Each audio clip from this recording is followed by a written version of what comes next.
The story begins with our protagonist, Jiang, who comes from a wealthy but lonely family and has no friends. We see her preparing for her mother's wedding, a wedding she isn't convinced about and doesn't even want. Suddenly, her mother enters and asks her to come live with her in her new house with her husband. But our girl tells her she will stay in their old house, waiting for her brother Zhao, as she promised, until he returns from his trip. Her mother gets angry and says, "That troublesome boy is not your brother. He's not on your level. Besides, you weren't raised together for more than a year when you were little. And you know why he doesn't reply to your messages, because he's a failure and a vagrant on the streets of Thailand." Our girl is shocked by these words, lets her mother finish her speech, and replies, "Okay, you're done. I'm still going to go find him."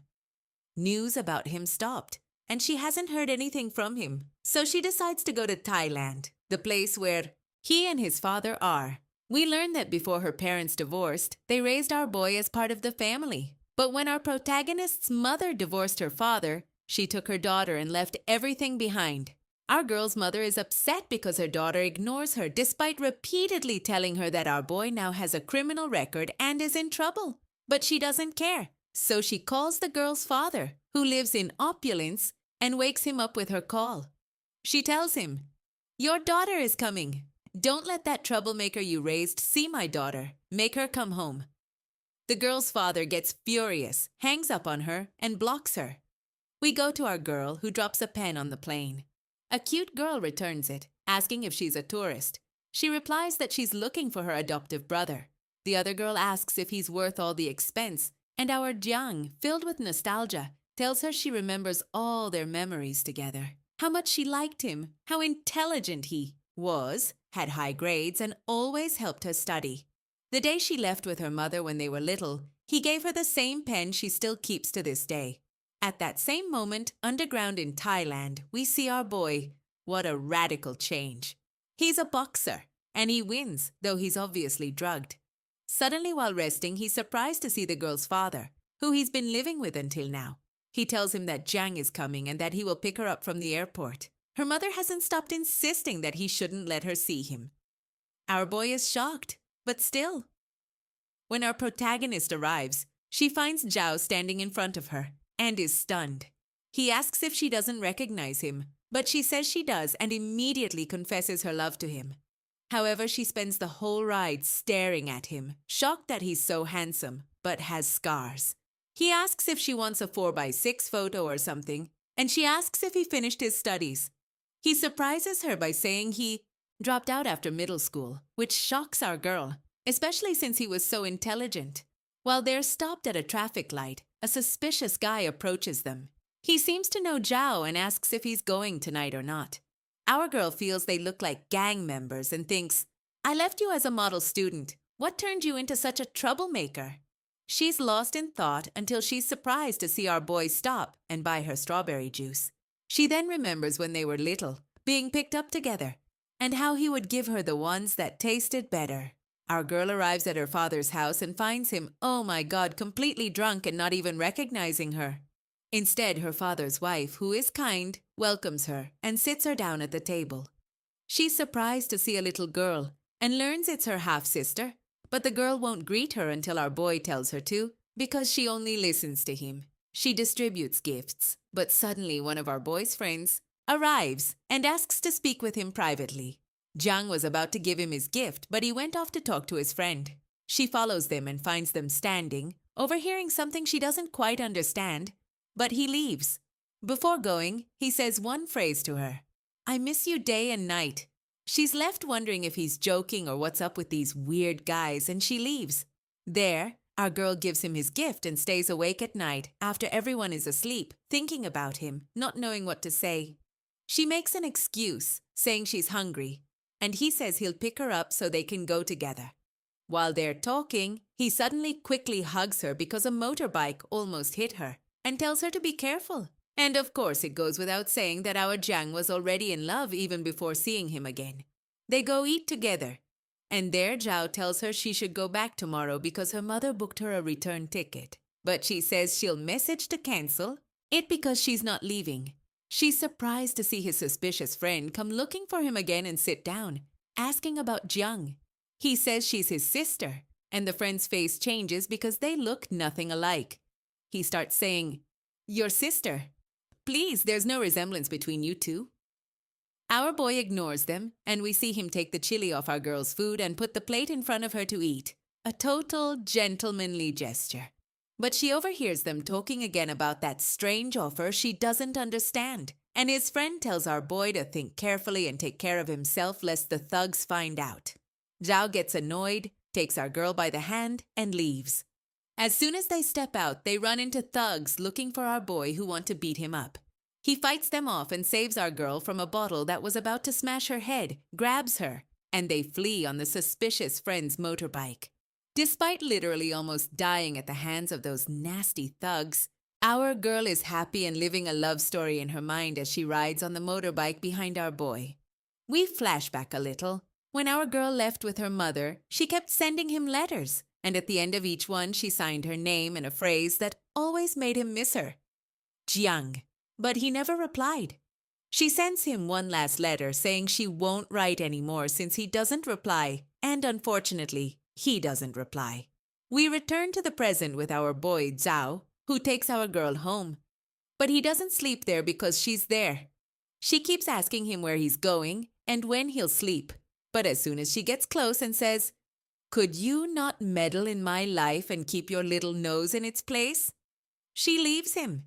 He goes out to hang out with his friends but is surprised by a message threatening to hurt our protagonist's father because of gambling debts. We see our boy go rescue him and give them some of the money. We're surprised that their leader is a girl who actually doesn't care about the money, nor our girl nor her father, because she's in love with Zhao and only sees him when he comes to rescue the girl's father. Honestly, no one blames her. When this girl leader tells him to sit and eat with her and she'll forgive all the gambling debts, he's still thinking and receives a message from our girl asking about him. Then our boy makes a radical decision and tells the troublesome girl, "Your mosquito is blue. I'm leaving." She says, "I'm going to kill you." And our boy replies, "Keep it, honey. You need it," and leaves her. The next day, our girl wakes up and doesn't find Zhao at home. She learns from her father's wife that he rarely sleeps at home. She decides to make him come over, so she starts sabotaging the bathroom door lock. Just as she says, "No one is smarter than me," she sees her little half-sister watching her suspiciously, but she doesn't rat her out. She talks to her father's wife to get our boy to come fix the locks, and she stares at Zhao while he fixes the locks, thinking to herself, "No plumber will ever work after you." She's actually right. She tries to ask him where he's going, but he doesn't answer, just leaves her. She decides to follow him, but our boy doesn't waste time and spots her. She tries to save her dignity and says, "I came down to the market to buy pomegranates." Our boy says, "Pomegranates that are out of season. Aren't you ashamed before God? And leave us alone." Gives her money, leaves her, and goes. She decides to leave. And while arguing with the tuk-tuk driver over the fare, she runs into the suspicious friend who asks if she needs anything. He's a bit silly and tells her he's going to see our boy. She says, "What a coincidence, me too. Come on, take me with you. Hold my hand." He looks at her suspiciously and says, "I feel like you're lying, but I have no proof. But get in. I'll do my friend a favor and take his girl." At the same time, our boy is in a fight with a strong opponent, a despicable rival. We learn there are two important people in these competitions, the leader's father, and the other is the charismatic owner of the venue. We see him bet on Zhao because he trusts his skills, while the leader's father bets on that despicable guy. The leader goes to him and says, "If you do anything to my boy, I'll smash you." He gets angry, and the competition begins. At that very moment, our Zhang arrives with the suspicious guy and is surprised to hear our boy being called by a fake name. When she enters the competition venue, she's shocked to see him fighting, and the blows are so strong she can't bear it.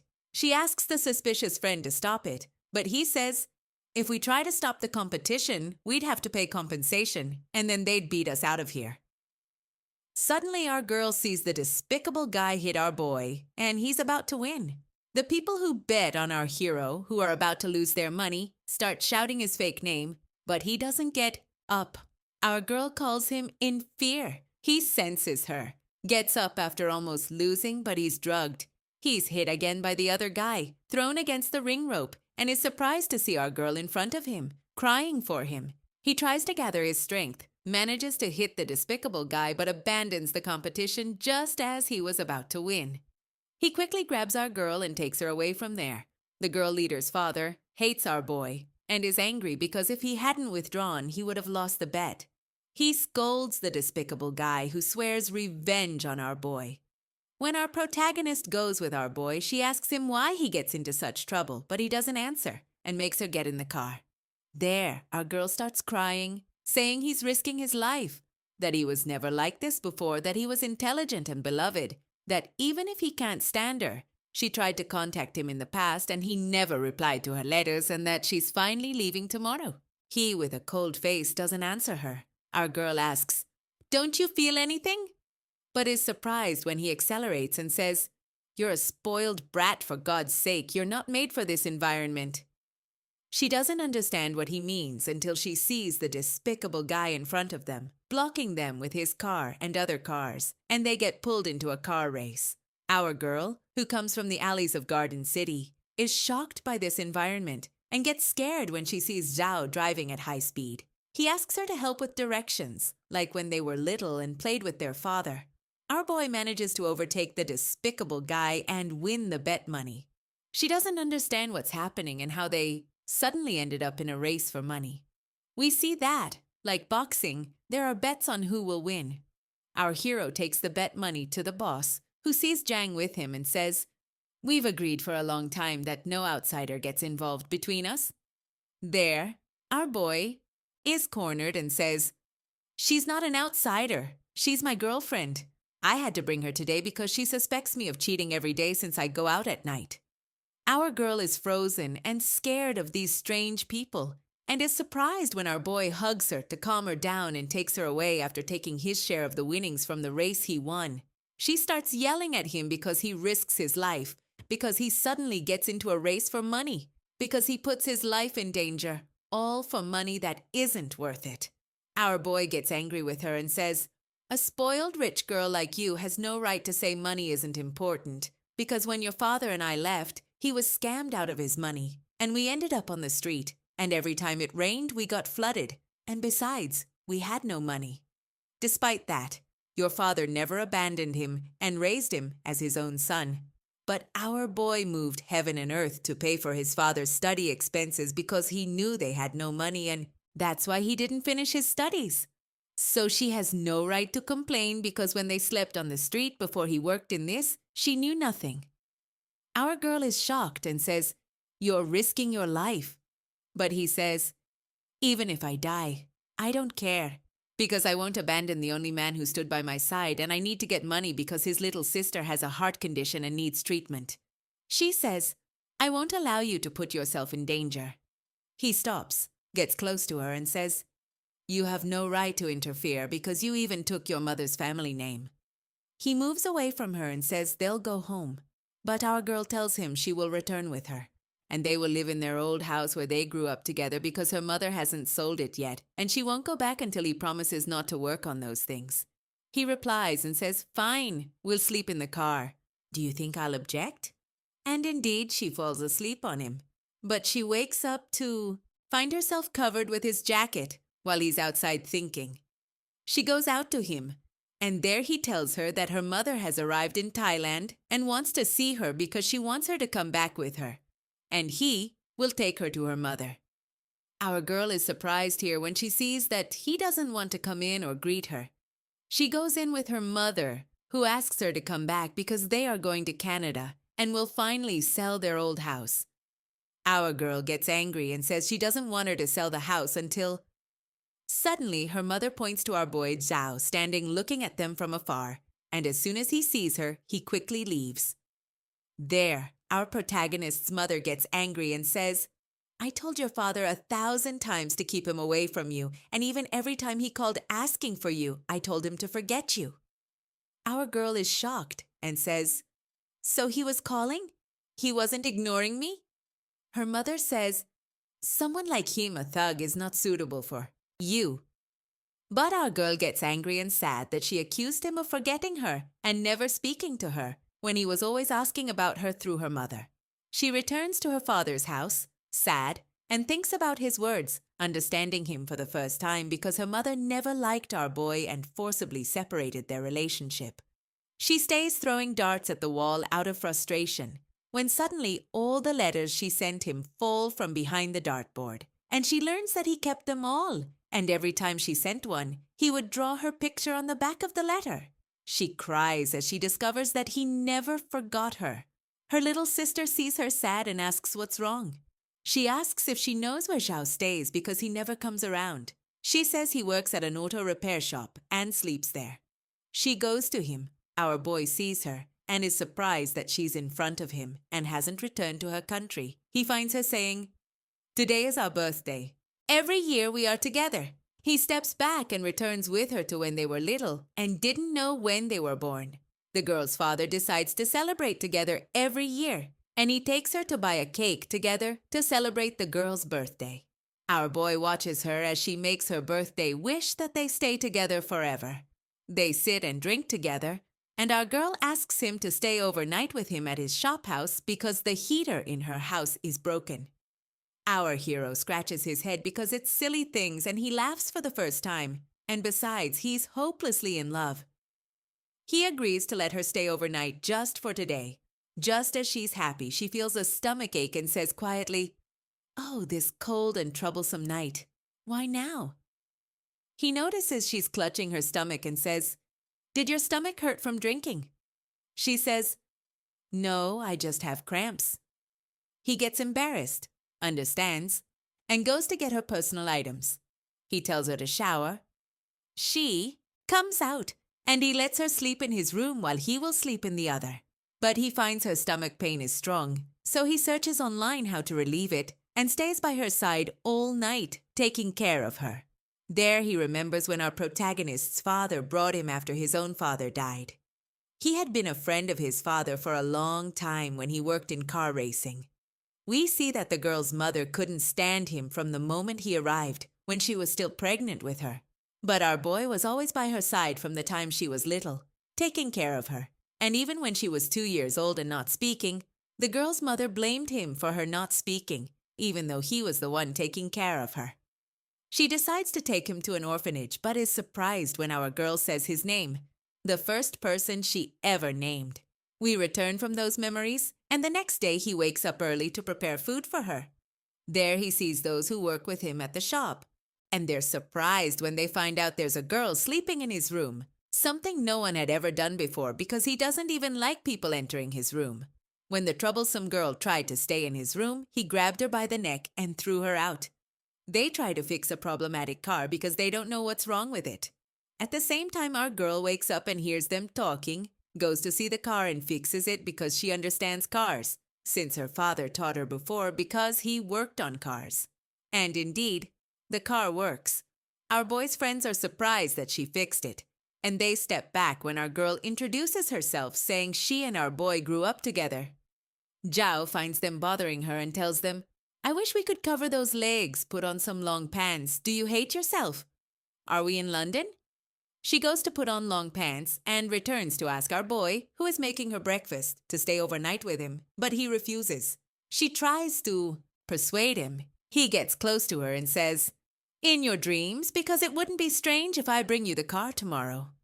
After a while, our girl sees that suddenly the despicable guy and his men come to our boy's shop to fight him over money. She intervenes when they try to hit those who work with him. Our boy's adorable friend stops her and tells her not to move because they're brutes. Because a while back, Zhao worked at the leader's father's shop with the despicable guy, and he had his clients. When after a few years he left them, they lost all their clients because our boy was the best who worked there. And besides, half the mechanics left with him and the other half left. He says, "Do you hear me? Don't move." He goes towards them, but they provoke him and are about to smash our boy's car. If it weren't for our girl who intervenes and stops them, and she knows taekwondo, but of course the despicable guy is stronger than her. When he's about to hit her, our boy Zhao sees them and runs towards him, and they fight each other, argue until they trash the shop and leave. There, our girl asks his friend why they don't call the police, and he says it's useless because there are no injuries. And besides, they're foreigners in the country, and he just comes to destroy his shop and leaves. He says he had never hit them before, and he only hit them when he saw the despicable guy hitting her. Our girl goes to help them clean the shop and stays gazing at our boy as he fixes the fallen things. She's actually right. At the same time, the charismatic guy, owner of the boxing bets, is looking for our boy because he accidentally entered a night car race and was a very skilled driver, although he couldn't see his face. He finds the auto shop where the same car our boy drove in that race is located, goes to find our boy's friend, and asks about him, showing him the photo he has. But he knows our boy doesn't want to get involved with the charismatic guy anymore, so he plays dumb and says he was the one driving. The next day, our girl talks to the cute girl she met at the airport, who comes and asks her to go together to our boy's middle school with the adorable friend who told her about his school. There, she's surprised to see he was on the honor roll, that he was one of the smartest, even in sports. She feels sad for him and returns to find him smoking a cigarette. She says, "Gangs. You became like them. You bet on fights. You did everything and now you smoke? What else will you do?" Our boy says, "I wish you could get your little nose out of my life," and acts charismatic and leaves. She gets annoyed and decides to bother him. She goes out with his friend while he learns car racing, and our boy is about to explode. She goes with his friend and asks if he knows whether Zhao, our boy, has a girlfriend. He says, "I can't answer, but one day he bought a bracelet and has kept it until now." Then our Jiang goes with the cute girl to a party at night at the charismatic guy's house, and we learn that the cute girl is his cousin. Our girl complains to her about our boy Zhao's coldness, and she advises her to make him jealous. She says, "Come on, let's use my cousin." They put them face to face. She takes a photo of him and tells her to send it to our boy and turn off her phone. She does it, though hesitantly. Our boy goes crazy and runs out towards there. At the same time, our girl enters the house waiting for her cute friend and runs into the race boss, who tells her he realized that when our boy said she was his girlfriend, he was lying and invites her to drink with him. But our girl gets dizzy and is about to faint. The charismatic friend of our boy sees her and takes her inside. They see Zhao when he arrives and they argue, leaving our Jiang fainting. If it weren't for her suddenly waking up and feeling sick, our boy runs to her, full of concern, and asks what she drank. She says a cocktail, and he says, "You're allergic." To peaches, there might have been peach in the drink. Our girl is surprised that he still remembers after all these years. He leans in to look at her neck, which hurt, before taking her to the hospital, in front of the charismatic guy, who swears by him. They go to the hospital and the doctor tells them she didn't drink much, so she's fine, but she'll stay in the hospital for observation for a day because she had an allergic reaction. She stays in the hospital and our boy stays with her. She asks him if there's a girl in his life because his girlfriend might get upset if he stays with her. His adorable friend visits him and tells him aside that she asked if he had a girlfriend and he wanted to scare her. Our boy gets annoyed, returns to our girl and tells her he doesn't have a girlfriend, there's nothing to worry about, and it's fine if she's fine. She's shocked, especially when she sees he's using the same pen she gave him as a gift when she came. The next morning, our girl is discharged from the hospital and our boy wants to take her to her father's house. But she says, "My father is a drunk. He won't even notice me, and I'd be embarrassed to ask my father's wife to take care of me because I don't know her. What a pity, bread and salt. But if something happens to me, I'll know it's your fault." Our boy weakens and agrees to let her stay at his place for a while. Our girl decides to enroll in a language institute to study the country's language, and her cute friend helps her because she wants a strong excuse to stay here, and for her mother not to constantly tell her to come back. They finish, and her cute friend takes her to Zhao's house, but finds the shop and house closed, and she doesn't have a key. She has to go to her father's house, but even when she goes, she finds no one home and doesn't have a key. Still not knowing what to do, she finds her father sleeping next to the trash on the street, drunk as usual. She talks to her father's wife, who says, "It's his hobby every Saturday and Tuesday to sleep in the trash. Leave him, take the key from under the mat, he'll get up on his own." But our girl can't bear to leave her father and tries to wake him up. She finds our boy suddenly in front of her. Her father gets up and goes into the house. They find the electricity is broken, and he fixes it for her. They sit together for a while, and our girl tells him she's not leaving and will study the language here for a while. He looks at her and says he has work, so he won't sleep at home, that it's better for her to stay here. Our girl tells him to be careful and is surprised when she sees him stroke her hair before leaving. And rightly so, honestly. The next morning, our girl goes with her cute friend to her house, and she shows her the charismatic guy's cars. He sees them on the camera and finds our girl taking pictures of his cars. He calls the cute girl and goes to our girl saying, "And who are you? Who sent you?" She says, "Who's the center of the universe we haven't heard of? No one sent me." He says, "Then why did you steal my heart with my cars?" Our girl says, "Because he likes cars, and besides, these cars don't compare to his friend's car." And she starts describing to him the same car of the driver he was looking for in the race. He asks her about him and his address, but she refuses to give it. He says he'll take her home, and his goal is to know where she lives to find that driver, who is our boy Zhao, of course, but he doesn't know. He takes her and drops her off and realizes she understands cars very well and spends time with him without fearing him. Our girl's father's wife, who just returned from a trip, sees them and worries about her, tells our boy that it seems our girl is involved and fears it might not be good, and that her mother will expose them if anything happens to her, and that he should talk to her. Our boy gets scared and annoyed, takes her and tries to start a conversation with her, asking her what her ideal husband would be like. While talking, she's about to fall into a drain if our boy doesn't grab her and take her hand to walk together because the ground is wet. They return together to the shop, and our girl finds the girl leader there in front of her. The troublesome girl has seen her several times with Zhao, so she goes to our girl and interrogates her, saying, "Who are you? And why are you getting close to Zhao?" When she's about to attack her, our boy enters and tells her to stay away from Zhang and calls her to eat with them. The girl leader is with them and is surprised by his treatment of our girl, that he even cuts her food, and even when she asks his friend about their relationship, he says they are like siblings because they grew up together. The leader approaches our boy boldly in front of them, and our girl watches them, annoyed and surprised. But suddenly she sees our boy Zhao move away from her and say, "Get away or I'll cut your legs off." And he tells our girl to go to her father's house, but she refuses and makes the excuse that she has a lot to study. Our girl asks her adorable friend about the troublesome girl who was clinging to Zhao, who she is. He says she's the daughter of the owner of the shop where Zhao worked and he left.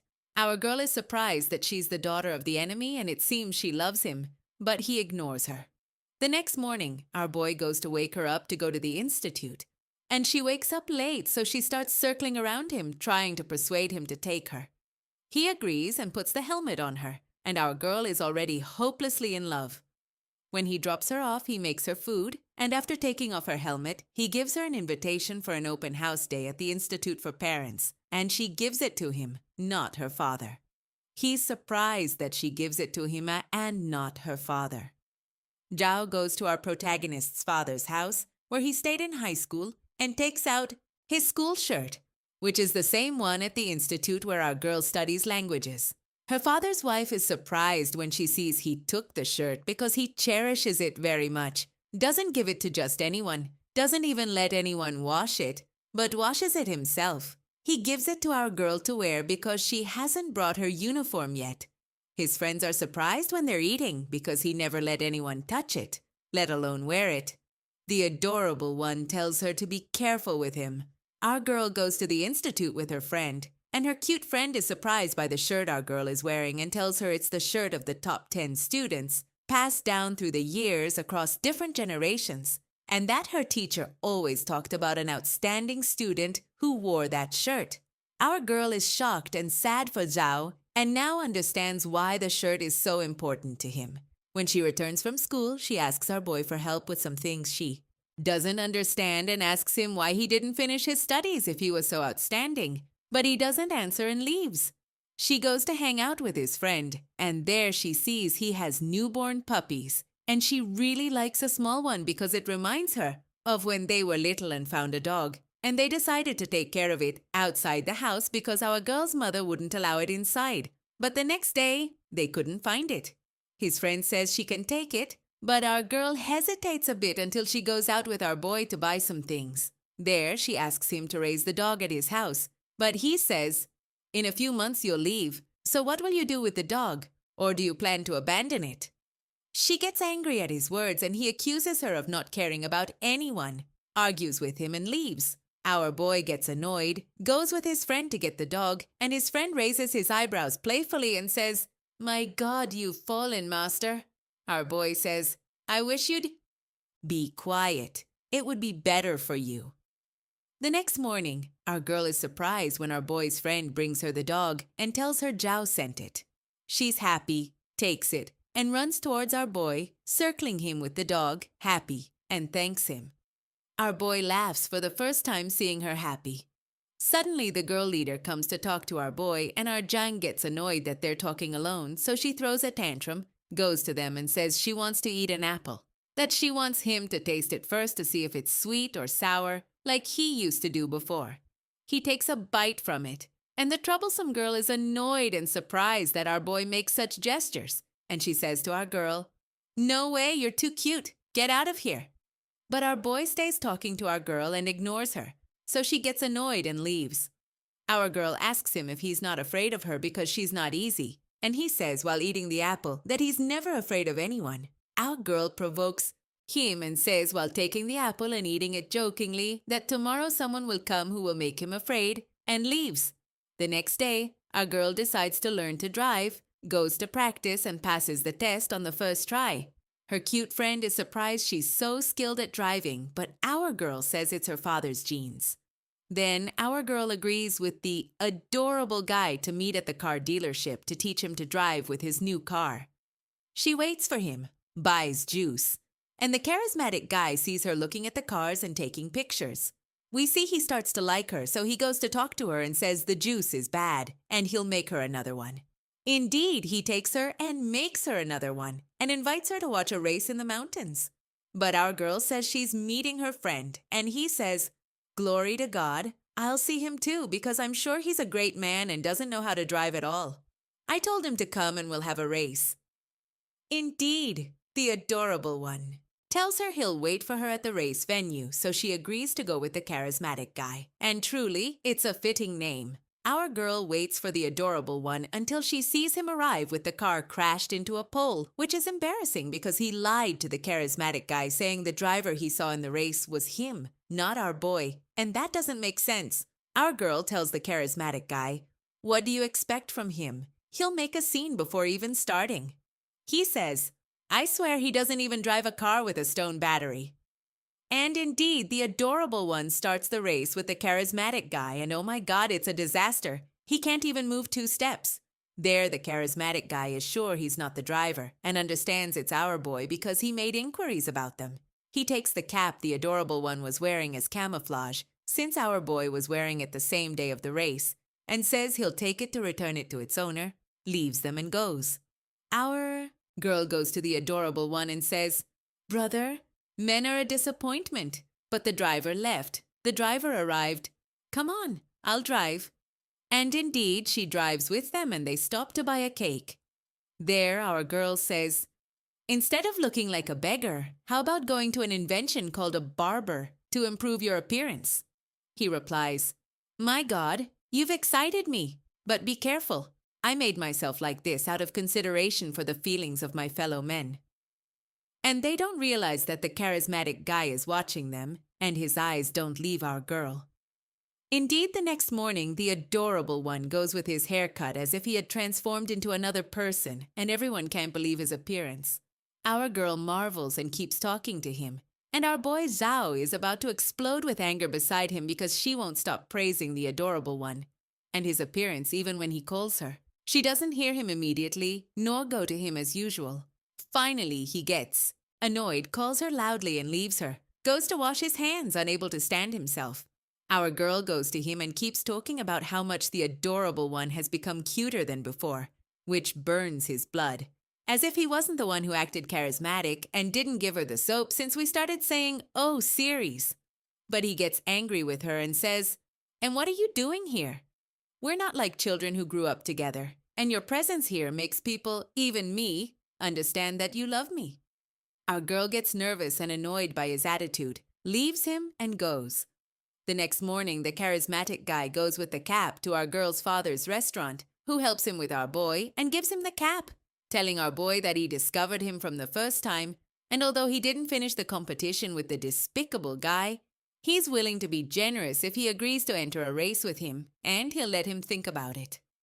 Our boy returns to the shop and asks his friend why our girl doesn't come anymore and went back to her father's house.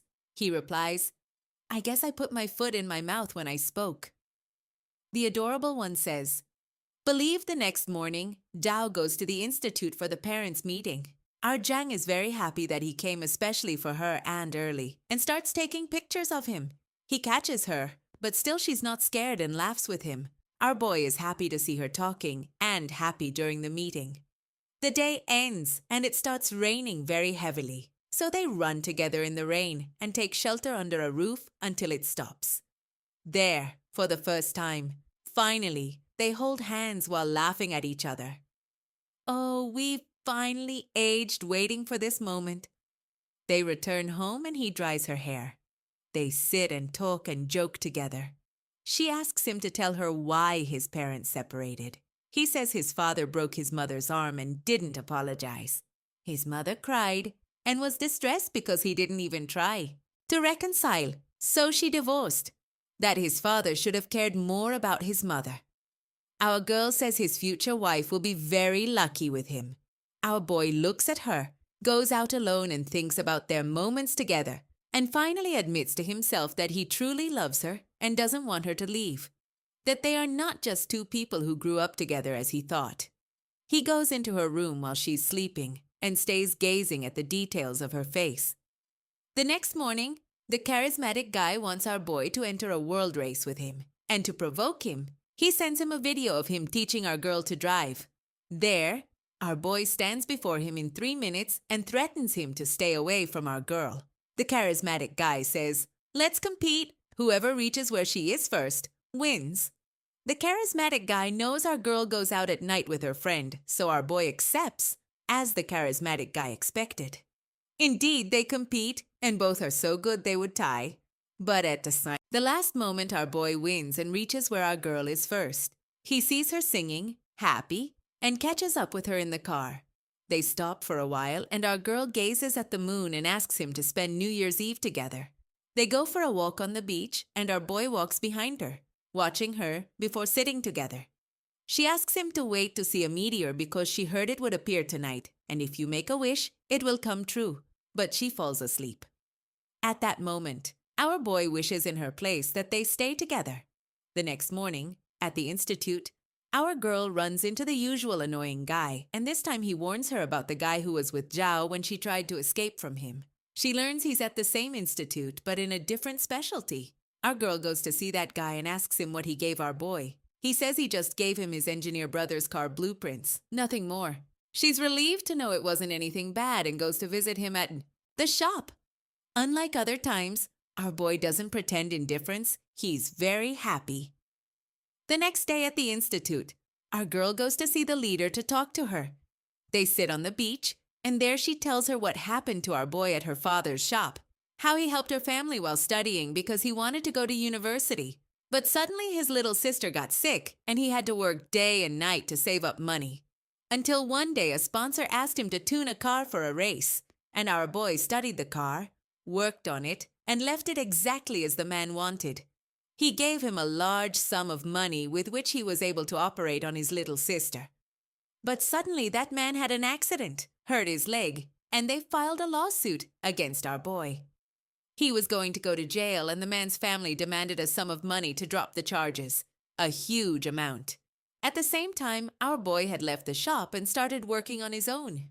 Our boy felt guilty for what happened and doubted his skills.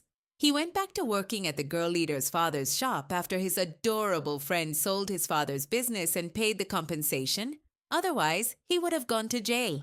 While working there, our boy heard the employees talking about how they brought cheap spare parts and passed them off as expensive, and that what happened to that man's car was because of them. But the leader's father told them to blame Zhao as a scapegoat. Since then, our boy left the shop and swore revenge on the leader's father. We see that this girl is tough and stern, but good and truly loves him. When our girl hears his story, she starts crying because it hurts her what he went through, and she learns he went through very hard times. She decides to forgive everything until our boy comes to pick her up from her house and gives her something to revive her. He sees her hurt and gets worried, but she takes his hand and says she's not a child anymore and wants him to think about her. He's shocked and, while talking to her, realizes she fell asleep. Our boy learns from his friend after she leaves that the leader told her everything. He understands why our girl defended him when he came to get her, and at that moment he feels happiness that she is with him and thinks of him. The next day, our girl's family goes to visit the family of her father's wife in their city, but our girl doesn't agree to go with them and stays home because she wants to spend Christmas Eve with our boy Zhao. Indeed, the next day she goes to the shop despite the pouring rain and stays with him and his friends celebrating Christmas. She sees him drying her face from the water and takes his hand to warm it in his pocket. There her hand grabs the pendant his friend had told her about before, that he bought and kept for his girlfriend, and she sees it's engraved with the phrase, "I miss you day and night," as if it were a response to her last phrase in every letter. She looks at our boy Zhao and her gaze is a clear confession that it refers to him. They spend the day together and watch the New Year's fireworks together. He takes her home and she asks him to carry her like when they were little. Indeed, he carries her and they are very close. He looks at her and leans in, but our girl gets nervous and quickly goes into her room. When she feels he's about to leave, she comes out and asks him to go out together the next day. Indeed, the next day he takes her and she asks to drive. She shows him how to make a heart with the car to make him feel something, and he finally feels something. He gets up and completes the heart drawing, laughing with her. They go to the lovers' padlock wall with the adorable one, and our girl hangs her wish that they stay together forever. They sit to watch the celebrations, and our girl is about to accidentally fall on him when she wants to whisper something to him. She's happy that for the first time they walk together, but they find in front of them the leader's father and his thugs, threatening our boy. If he continues working alone against them and with his shop, they will destroy him, unless he gets involved with his daughter, in which case he will give in and help him. But our boy Zhao surprises them and takes our girl's hand in front of everyone, as if to say he has a girlfriend.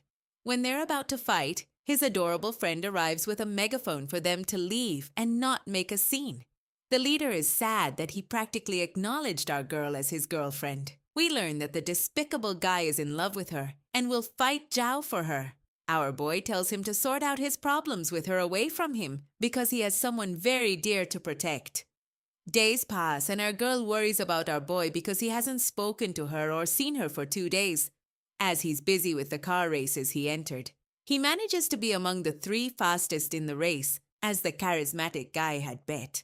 After finishing, the next morning, he's in front of our girl's house waiting to take her to the institute. There he reconciles with her, saying he'll pick her up after she finishes and cook for her. Indeed, he picks her up, but she asks him to take her to the market because she wants to be the one to cook this time and to buy him the strawberries he likes. Of course, our girl only knows how to heat food in the microwave, so he helps her and they cook together. They have fun eating with our boy's friends. After eating, they talk with the suspicious friend to invite him to his house with our girl and his friends to celebrate that he was among the 3 fastest in the car race. Our boy goes with our girl, who is happy to be with him. He can't stop looking at her and gazing at her. Our girl drinks a little and goes to him where he's alone, approaches and kisses him. There our boy is surprised, but finally he doesn't push her away and pulls her closer. There our girl starts to regain consciousness and realizes the situation, runs away, embarrassed, and he runs after her.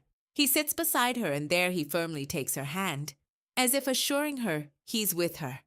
They spend the day together and he takes her home carrying her because she's stumbling. He gently puts her down and tells her he'll wait for her to recover tomorrow to talk. But our girl surprises him by hugging him and saying she doesn't want him to leave. He's also hopelessly in love and doesn't want to leave. Hugs her to calm her, takes her to bed and covers her, staying gazing at her. The next morning, Jiang wakes up and has a moment of clarity about what happened yesterday. She doesn't know whether to regret it, be happy, or what to do, but she remembers he said they'd talk when she recovered. She sends him a message to test the waters, and he replies that he'll wait for her at the shop. Indeed, she runs to the shop and waits for him until nightfall, even after his friends leave. Our boy arrives late, and they're tense until he finally speaks and asks her if she regrets what happened yesterday. She says she doesn't regret it. Then he tells her to come with him and gives her a very valuable necklace of his to wear, and that from now on they will no longer be just two people who grew up together like siblings, but they are in a relationship, and he won't allow her to leave again. Our girl is happy, and we are with her, honestly. They spend the day together joking after Jiang hesitates to stay overnight with him, and he can't even believe it. The next day, Jiang has returned to her father's house and finds our boy, who hesitates to see her under the pretext of spending time with her father. She goes to talk to him in the kitchen and says, "Did you come for me?" He says he always came for her, but her father, God forgive him, interrupts the moment when they lean in and can't talk because her father is present. Our boy leaves, and she receives a message from him asking her to come to the window.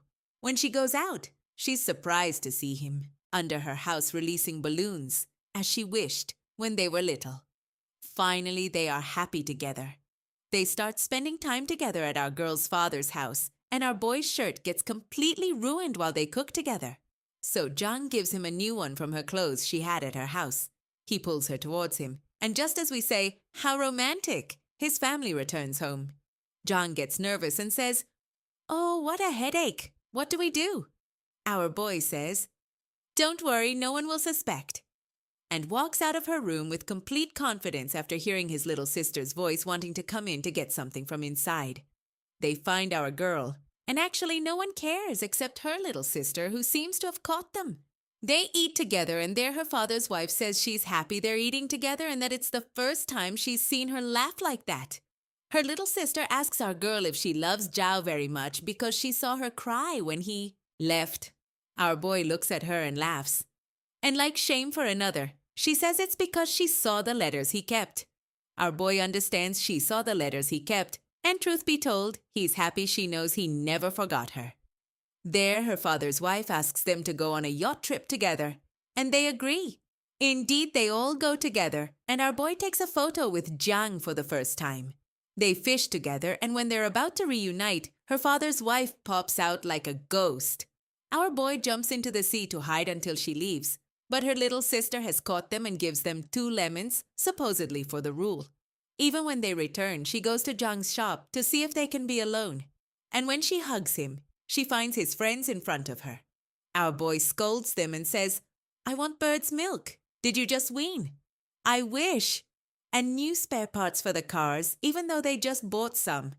Indeed, they leave, and when they're about to get close, who sees them? His adorable friend, who is surprised and can't believe it but doesn't tell them he saw anything. At night, Zhao goes out with our girl in the car to see the meteor shower together and make a wish. Our boy brings her the strawberries she likes and eats them. Really, enough. Have mercy on us. Because our hero plans to bring children and keeps pulling our girl into his lap. They sit together watching the meteors. The next morning, our girl needs to take a photo for the institute, and our boy helps her by fixing her hair before photographing her until they start taking pictures together for memories. And will the director leave us happy and comfortable like this? Of course not. So our girl goes out at night with her cute friend and, oh, she sees him sitting with other girls and laughing. Actually, he was forced to do so in order to expose the leader's father's shop that treated him unfairly, with the help of an officer. But he can't tell our girl anything. She quickly leaves crying and meets him on the way, unable to look him in the face to the point that he asks her to do anything but not ignore him. She hits him crying. He takes her in his arms and calms her, saying he'll explain everything later. There comes the surprise when her father's wife sees them together. They leave in silence, and her father's wife doesn't know what to say. Jiang goes out and asks her not to tell her father anything for now. Her father's wife tells her she has no right to interfere in her life, but what she's sure of is that her mother won't approve, and she should think about it, or her heart and our boy's heart will break, and she'll pretend she saw nothing. The next morning, our girl meets the leader. who asks her to warn our boy to get out of those racing matters because she heard her father won't stay silent, and in the end, he'll get hurt. Jiang worries about him and goes to ask him to get out of these matters. But our boy promises her that in 2 weeks he'll leave all that behind. When our girl tells this to the leader the next day, she says they'll hurt him even before the 2 weeks are up. And she says this just as they find our boy's race car smashed and abandoned in the garage. Zhao gets furious with the leader, even though she's not to blame, throws her out and asks our girl to leave. Indeed, she leaves worried about him. The next morning, at the market, she meets the officer and starts pointing out that she always sees him at our boy's shop, so she understands he might have something to do with our boy's plan. She starts following him until she finds him in front of her, and he says, "Why are you following me?" But she plays dumb and says, "Me? Do I know you? This annoying guy is my friend from the institute, don't you remember?" And runs towards the annoying guy she spotted a few seconds ago. But of course the officer isn't stupid and understands her, and tells our boy that she was following him, and if he wants to stop and talk alone, no problem. But our hero insists on continuing and clearing his name. He goes to the shop at night and finds our girl waiting for him. She says, "He must have told you he saw me." There he tells her everything, the injustice he suffered at the leader's father's shop, how they pinned a blame on him that wasn't his, and that helping the officer and the police will clear his name, that since she came back he wants to clear his name even more because he wants to feel worthy of her, that he must expose them because they work in illegal races, and he asks her to wait for him. Our girl accepts and believes him without hesitation. She thinks about how to help him until she talks to her annoying friend from the institute, whose father is a car engineer and understands the subject, and she takes our boy to him so he can help him fix the car. He tells him what to do and stays with them. Indeed, they start fixing the car and our girl goes to see them every day. Our boy hugs her and thanks her for coming to see him and helping him. There, she asks him that after all this is over, they return to their country or open a cafe together. He promises her he'll think about it. Our boy takes her the next night to go out together, and since he knows she likes fireworks, he buys fireworks and they light them together. Our girl is happy and they spend time together. The next morning, at the shop, our boy is tuning his car when Jiang arrives with a gift, a model of a building he likes, and they start assembling it together. Before that, they find the dog mistreated and bathe him, and her dress gets ruined, so she goes to get something from our boy's closet and asks him to help her find something that fits. He wrecks our single feelings and pulls her towards him.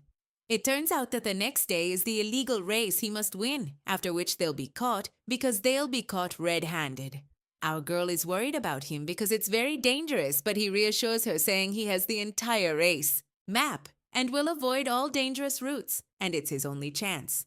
But he doesn't tell her the race is tomorrow. Our girl falls asleep, but he can't sleep and stays gazing at her, hugging her, and promising himself that he must succeed in tomorrow's race and clear his name to be able to start anew with her. Before leaving in the morning, he says goodbye to our girl while she sleeps, and upon leaving the shop, he finds the charismatic guy in front of him, who knows he entered that dangerous race and gives him a safety suit to wear. Because in those races, there's no medical team or anything, meaning you're on your own if something happens. Our boy thanks him and goes to the race. Our girl wakes up and looks around without finding him, and his phone is off, so she understands that the race he talked about is today. She worries a lot about him and stays at the shop until night. His adorable friend goes to accompany her because he's worried about Zhao. Suddenly they hear the sound of a car and think it's him, but they find in front of them the race boss, who asks her to come with him urgently because he can't contact Zhao, and that the Federation suspects someone is allied with the police, and that the one who has the race map and will avoid the routes is the one who will be caught. Our girl is shocked and asks him if he was the one who gave our boy the map. He doesn't answer her, but his face confirms the information. She learns he's allied with them to expose the leader's father. She asks him what assures her he's not lying, and the boss says he doesn't want him to die. Our girl believes him, and when the adorable one is about to drive, the boss says no one outside the Federation can drive the car, but Jiang can go because our boy introduced her to the Federation as his girlfriend. She goes quickly with the adorable one, worried, especially since the race has already started. But they meet the leader and her father blocking the way. Our girl goes to ask her to let them pass urgently or something will happen to Zhao. The leader says, "Didn't he kick me out? Let him fend for himself."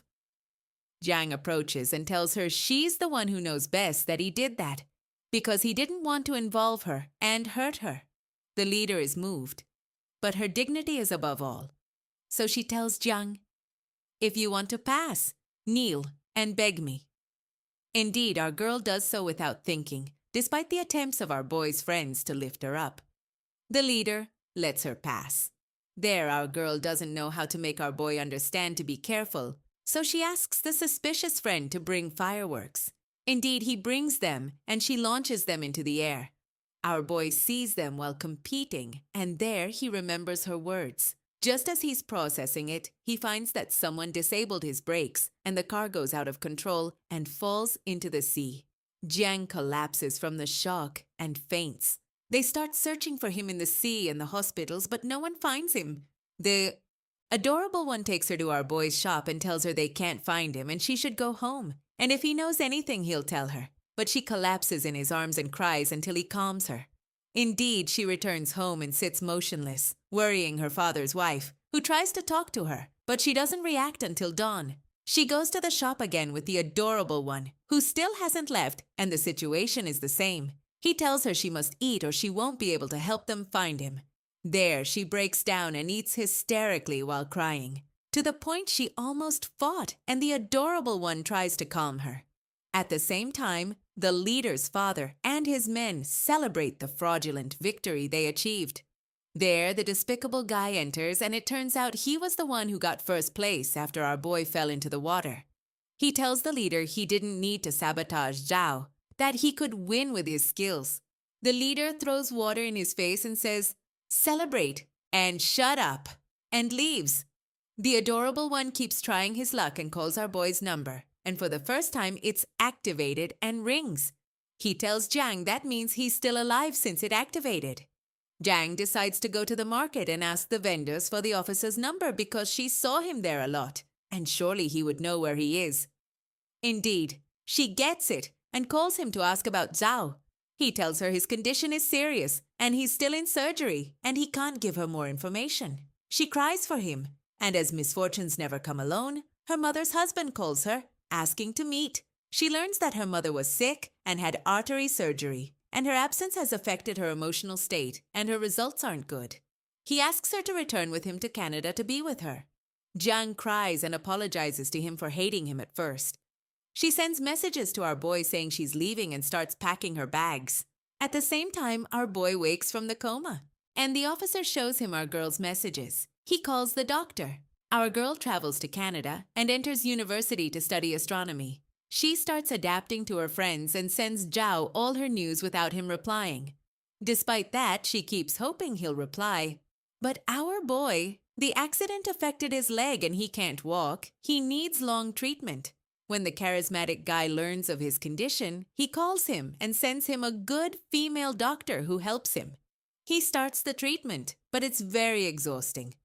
What relieves him are Jiang's messages, which she constantly sends him. The doctor tells him he'll be very lucky if he can walk more. The adorable one sees our boy sad, and when he sees him opening Jiang's messages, he asks him why he hasn't spoken to her yet. Our hero says, "Why should I call her? For her to come and do what? Don't you see what state I'm in? Even if she accepts, I won't accept her suffering with me." Our girl is sad in Canada because he never replied. She remembers their moments together and starts losing hope. At the same time, our boy suffers in his treatment to be able to walk. The officer goes to inform him that the case is closed and that all those who should be arrested were arrested because the despicable guy confessed everything. There, our boy remembers when they went to visit the despicable guy to apologize for what happened, that he didn't know they would sabotage his car, and that he would turn himself in, and that someday they could compete honestly.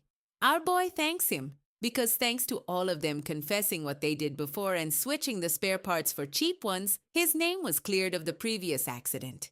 He's shocked to learn that one of those who worked with him was arrested for sabotaging his car's brakes. Despite his sadness, he finally feels relief. The news reaches our girl, who sends him a message to see how he is and wishes he would reply. Our boy is happy, and when he's about to reply, he remembers. He still can't walk well, so he can't talk to her until he improves. After more than 4 months, he calls her and asks to see her. He has the adorable one bring her. There, our girl stares at him until they sit, and when she talks, she takes his hand and he suddenly pulls it away. She's shocked and asks him what's wrong. He takes her face and asks about her mother. She says she's improving but still needs tests and medicine. He tells her it's better for her to go and be with her. She's surprised and asks him, crying, if he'll leave her. Our boy tells her to go out and see the world, and surely she'll find someone better than him. He leaves her, returns to the hospital to continue his treatment, and she returns to Canada. He sends her a message saying he's leaving Thailand and will cancel that number. And he tells the adorable one to cancel the number to cut the last link between them. Zhao leaves the hospital and goes to the shop, remembering all his moments with Jiang, sad before. Closing it because he decides to return to finish his studies and leave Thailand. He says goodbye to his friends, and indeed, our boy leaves on a journey. Our girl visits her family and asks them about Zhao, but they say they don't know anything, which isn't true because our boy asks them not to mention his name with her. When she goes to the shop, she's sad to see it closed and remembers when she spent her days with him there. More than 5 years pass. Our girl is in Canada, about to graduate, living with her mother and stepfather, and tries to forget our boy by going on arranged dates, but she doesn't like any man. Sometimes she sees the man in front of her and imagines it's our boy talking to her, and remembers when he made her coffee. The next day, at university, she meets her silly classmate who sees the pen Zhao gave her and tells her it's expensive, made of gold and silver, and that whoever gave it to her was surely rich. She says it was from her boyfriend, and he says, surely he loved her. She falls silent, thinking about him. The next morning, she meets her silly classmate again, who invites her to a department dinner and also to be an assistant in an astronomy research project in his country, China. Our girl hesitates a bit because she's with her mother and doesn't plan to return, and tells him she'll think about it. The next day, when she goes to the dinner, she decides to accept working in his country when she graduates, and she visits her family in Thailand to see how they are. As always, she asks them about our boy, but they say they don't know anything. However, when she meets her annoying friend from the institute, he tells her he saw our boy, who helped him in his work at his father's factory when he got him products at a good price. Our girl is shocked and asks him when he returned. He says a year ago, so she learns her family lied to her because it's impossible for him to return and not visit his father. She asks the annoying guy for our boy's number and returns to her home country, where she grew up with our boy. One day, our girl is walking and sits in the same place our boy was a while ago, but they each had their back to the other without seeing each other. Our girl tries to buy the old house where she grew up with our boy after it was sold, but the agent tells her the buyer paid a high price and doesn't want to sell it. Despite that, she'll talk to him again.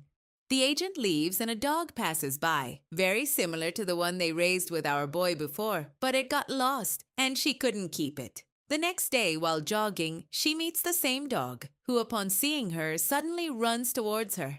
At that moment, the girl walking him is surprised and says the dog only runs towards the owner of the cafe where he works. Our girl is surprised and meets her silly classmate, who tells her that before traveling for work, he passed by a famous cafe here with all the details she had described to him when she dreamed of opening a cafe before, to the point that he thought she was the owner.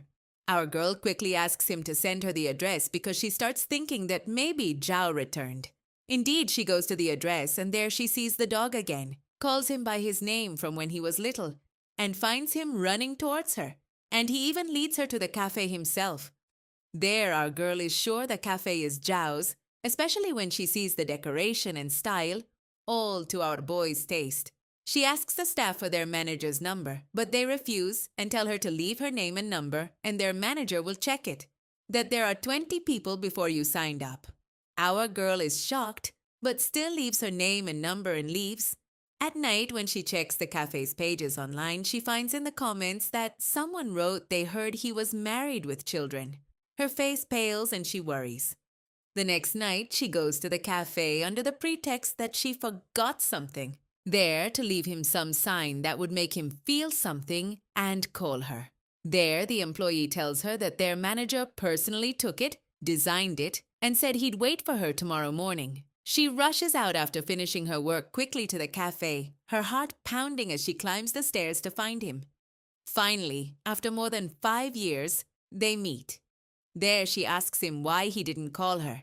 He says this is better for both of them. She asks him if he was the one who bought the house, and he says yes. There she can't take it anymore and asks him if he's married. He doesn't answer her, so she gets annoyed. When he asks her if she has a boyfriend, she says yes and that she's getting married at the end of the year. His face pales and she says, "I'll invite you to the wedding. Give me your number." He gets annoyed and realizes he still loves her, but gives her his number. She leaves from there and starts crying, unable to believe he's married. When her silly classmate invites her to his colleague's wedding and sends her the invitation, she decides to provoke him and makes a photo montage of the wedding photo, putting her photo, and sends it to him. Of course, when he sees it, the world darkens around him and his heart sinks. Moreover, she tells him she's waiting for him because none of her family will be present. He goes to the wedding and limps, supporting one leg and then the other until he enters the hall and sees the wedding photo, and realizes it's not her wedding or anything, that she lied to him. He sends her a message to see how she is and talks to her. He's about to kill her for the wedding joke, but he's charismatic and realizes that actually she doesn't have a boyfriend or anything. We see our boy giving lectures about cars at universities, that he achieved his dream and finished his studies. Our Jiang goes to his cafe to see the dog and decides to take him home to sleep for a day. The employees are scared and surprised when they tell Zhao, and he agrees. The dog stays with her until the next night and she receives a message from him saying he'll come to her house to pick him up. She sends him her address. He goes, and they walk for a while. He's about to kill her for the wedding thing, but she says, "And the news about the wife? Is she so cool that she lets you see your ex-girlfriend?" He doesn't answer her and asks her if she really has a boyfriend. She says yes, he's good, and of course she's lying. While talking, she was about to be hit by a car, so Zhao quickly grabs her to save her and then quickly moves away and leaves. The next day, when she goes to the cafe, the employees talk about him being married and that he told them that. She tells them he's surely lying, but one of them says when she went to bring him something, she saw a woman with him. Our girl gets angry and says, "Give me his address. I'll go settle the score with him." She goes to his house and is surprised to see a woman with him who turns out to be his doctor. But she doesn't know, of course, that he couldn't walk or anything, so she thinks she's his wife and is surprised to see she knows the house password and treats her like a guest. The doctor goes to change, and there, our girl sees the doctor's phone ringing and a child's photo appears. Her face changes color, and she sees the doctor come in where she is, so she asks her if that little boy is Zhao's son. The doctor says, "He's my son, and I'm not married to him. Besides, how could I have a child with him?" She takes her hand and leads her to our boy's therapy room and tells her everything, how much he suffered in treatment, that he named his cafe with a name derived from her, which is Moon, and asks her to take care of him, that she lives with him because she's his doctor, and because he insisted on returning to his country immediately without finishing treatment. Our girl cries and travels the next day specifically to Thailand to see his medical reports, that our boy's doctor left for her, and learns how much he suffered and is sad that he didn't tell her anything. Even when they talked on the phone, his voice sounded sad and he asks her to meet, but she doesn't accept immediately and tells him to go for a walk. Indeed, they go to the same mountain they used to climb before, and our girl says, "Come on, let's climb." He, of course, pales because his leg won't hold up and tries to climb, but it hurts. When our girl turns around, he pretends he's photographing the place and notices the chain she still wears until now, knowing she hasn't taken it off. When she asks him why he still has it, she leaves and leaves him behind.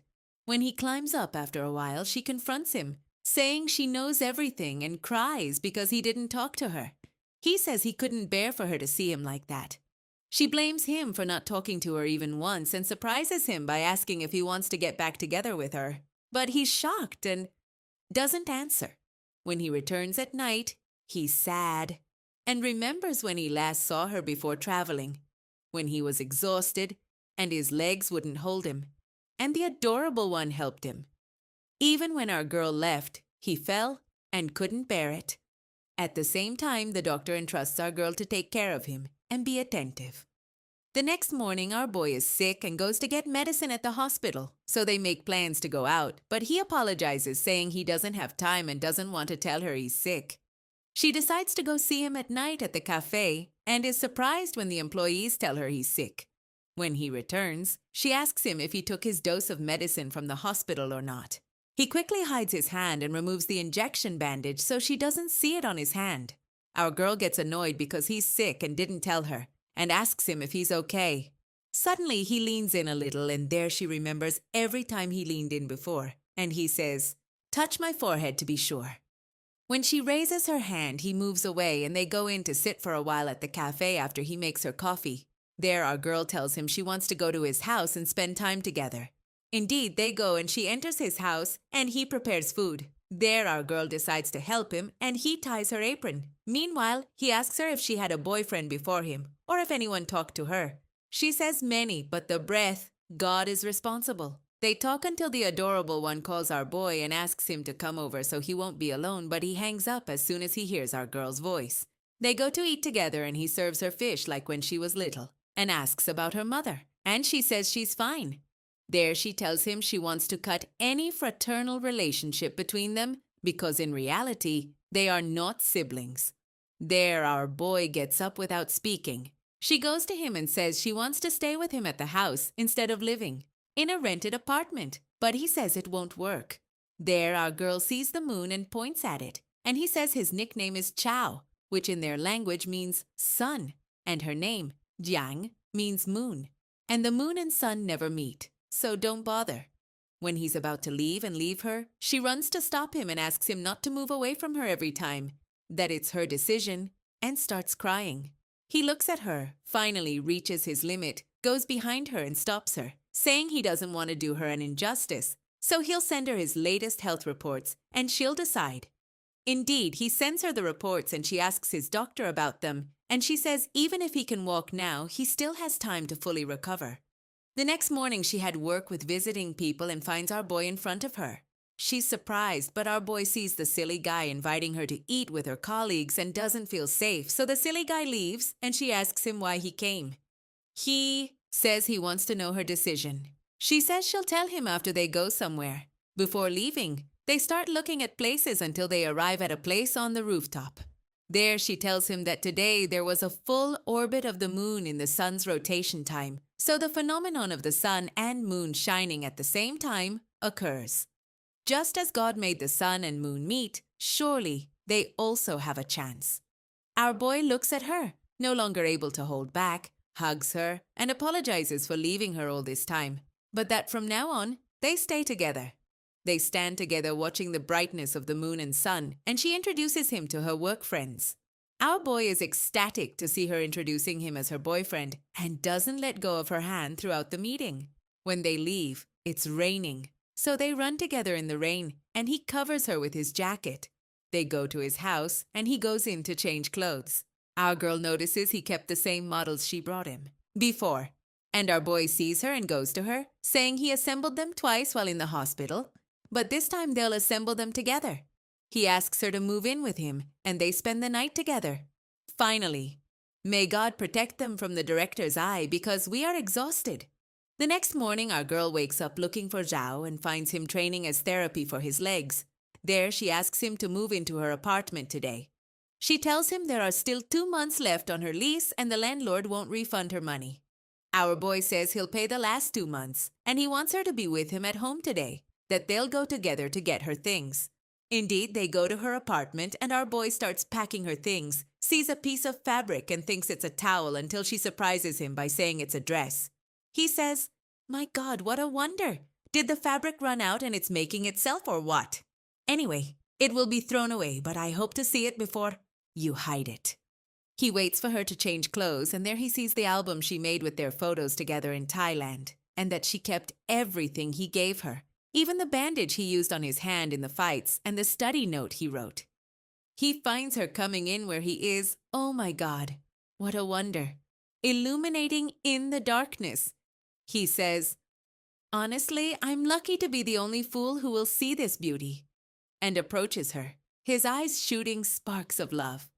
When he calls his driver and says his path is clear, he finds him bringing his colleague, an employee from our boy's cafe, who have come to help them. They return to the cafe at night, and there our boy gives Jiang the keys and accounts of the place, telling her the cafe is hers, that when he made it for her, and designed everything personally for her. She heard from the employees that many times the place lost money, and yet he didn't want to close it, and that he always had hope that they would get back together.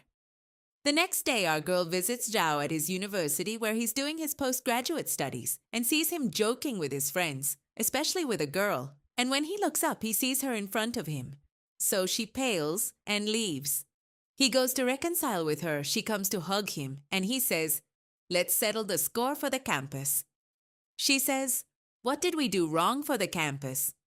While talking, she finds his friends in front of her, so she moves away, embarrassed, but he pulls her close and introduces her as his girlfriend. When they return home at night, they find an argument at the entrance over a badly parked car and a lady who doesn't know how to park. Although because of the accident he's afraid to drive, for the first time he dares and drives the car and parks it, even if it's a short distance. When they go up together, they find our boy's friends waiting for them, and they spend the day together. At night, they sit and talk, and she tells him that when he was with his friends, she was alone to the point that at the airport she dropped the necklace he gave her before and started looking for it, even though she dropped other more important things. What she didn't know is that at that time, even though his leg was still in treatment, he was behind her at the airport, saw her, and gave her necklace back to her through a police officer, even though he cherished that necklace very much. Our boy reconciles with her, and just as we say, "How romantic," the charismatic guy enters and is surprised to see them so close. He says, "Where are we? In London. What kind of society is this?" He sits with them, and we learn they've been friends for a long time, and that the charismatic guy opened a car club, and Zhao is his partner. He asks him to consider driving cars again to train people at the club, and that he's much better now. Zhao hesitates, but Jiang takes his hand to calm him. At night, she enters to ask him while photographing him, telling him to admit the truth if he talked to a girl, joking because the adorable one told her about his adventures while he was in treatment. Our boy says, "That liar, the only female that looked at him was a cat, and besides, I was trying to save myself and live with the hope of seeing you." Our girl is surprised, and honestly, with reason. She wakes up in the morning and finds our boy outside the house. He went to see his friend, the charismatic guy, because they've been friends since his accident, and he got him a special doctor who helps him walk again. They were buying some things together, and he tells him he plans to marry Jiang. The charismatic guy, of course, has caught them, and the three of them go out together for a walk. The charismatic guy says, "One feels left out. Loneliness is from God." Despite that, he's happy for Zhao because he finally started living his life.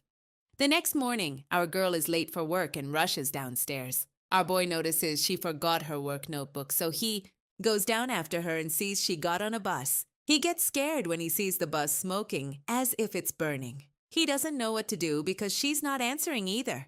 Although since the accident he's afraid to get in cars, for the first time he takes his car and drives it himself, chasing the bus, but he can't reach it because of the traffic light. However, the passengers notice and make the driver pull over. He calls Jiang on the phone, who was actually at the supermarket buying something, and asks her to bring the work notebook.